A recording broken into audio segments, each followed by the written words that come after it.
They went no farther. Yet after the first moment of terror I felt ashamed of suspecting a man of such extraordinary faithfulness.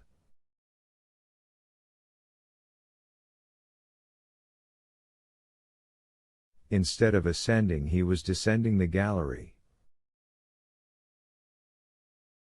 An evil design would have taken him up, not down.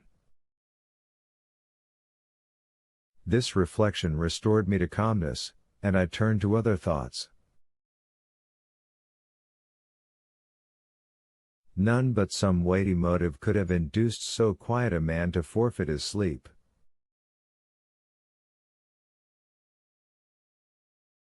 Was he on a journey of discovery?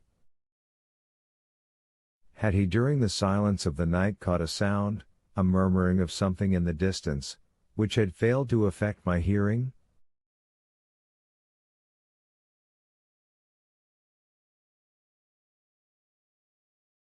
Chapter 23. Water discovered. For a whole hour I was trying to work out in my delirious brain the reasons which might have influenced this seemingly tranquil huntsman.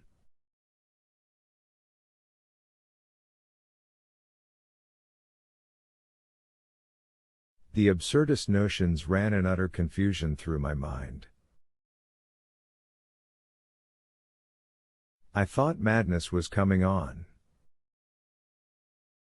But at last a noise of footsteps was heard in the dark abyss.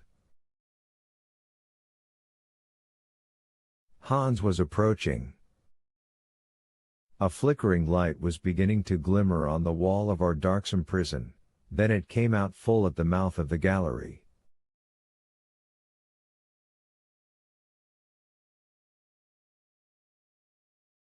Hans appeared. He drew close to my uncle, laid his hand upon his shoulder, and gently woke him.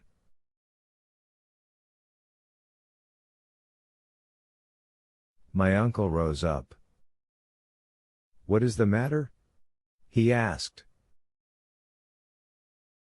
"Wotten," replied the huntsman.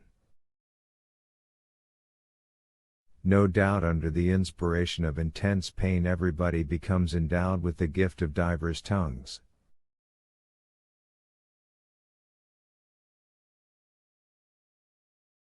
I did not know a word of Danish, yet instinctively I understood the word he had uttered.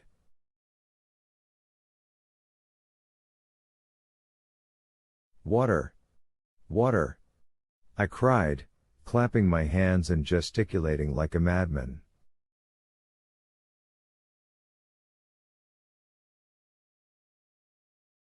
"Water!" repeated my uncle. "Var?"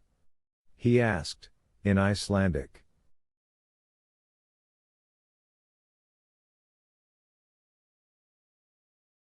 "Ndat," replied Hans.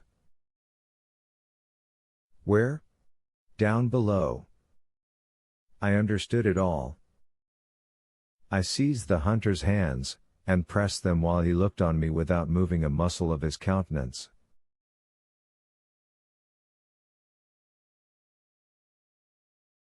The preparations for our departure were not long in making, and we were soon on our way down a passage inclining 2 feet and 7.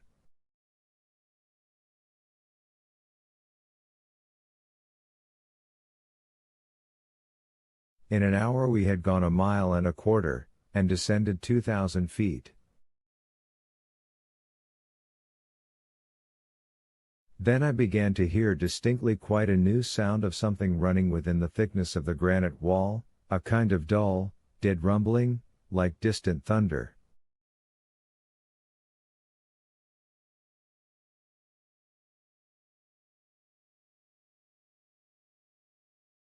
During the first part of our walk, not meeting with the promised spring, I felt my agony returning, but then my uncle acquainted me with the cause of the strange noise.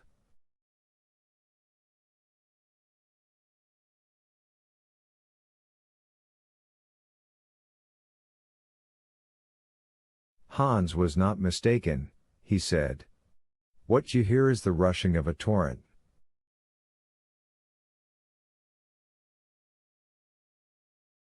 A torrent? I exclaimed. There can be no doubt, a subterranean river is flowing around us. We hurried forward in the greatest excitement. I was no longer sensible of my fatigue. This murmuring of waters close at hand was already refreshing me. It was audibly increasing.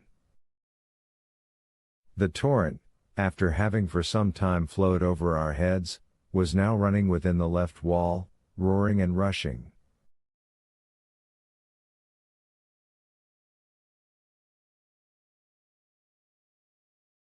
Frequently I touched the wall, hoping to feel some indications of moisture, but there was no hope here.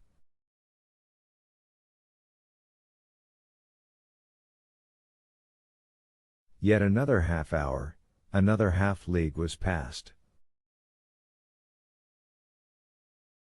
Then it became clear that the hunter had gone no farther. Guided by an instinct peculiar to mountaineers, he had as it were felt this torrent through the rock, but he had certainly seen none of the precious liquid, he had drunk nothing himself.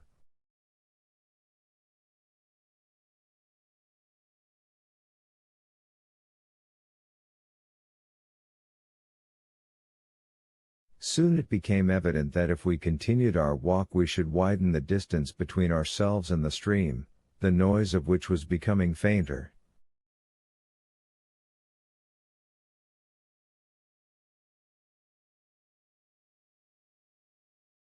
We returned. Hans stopped where the torrent seemed closest.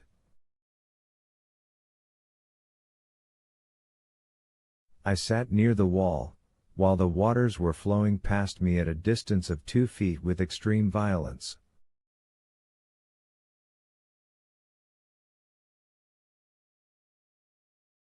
But there was a thick granite wall between us and the object of our desires.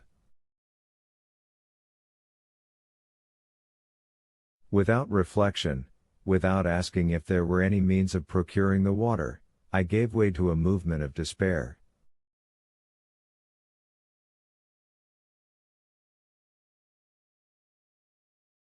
Hans glanced at me with, I thought, a smile of compassion.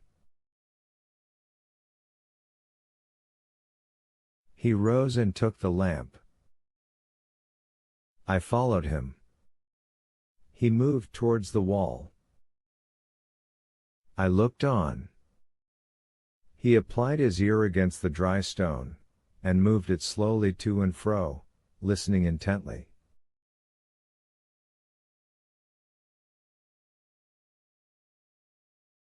I perceived at once that he was examining to find the exact place where the torrent could be heard the loudest.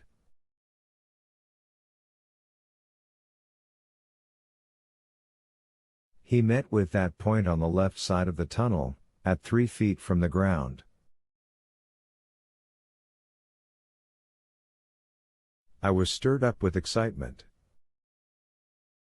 I hardly dared guess what the hunter was about to do.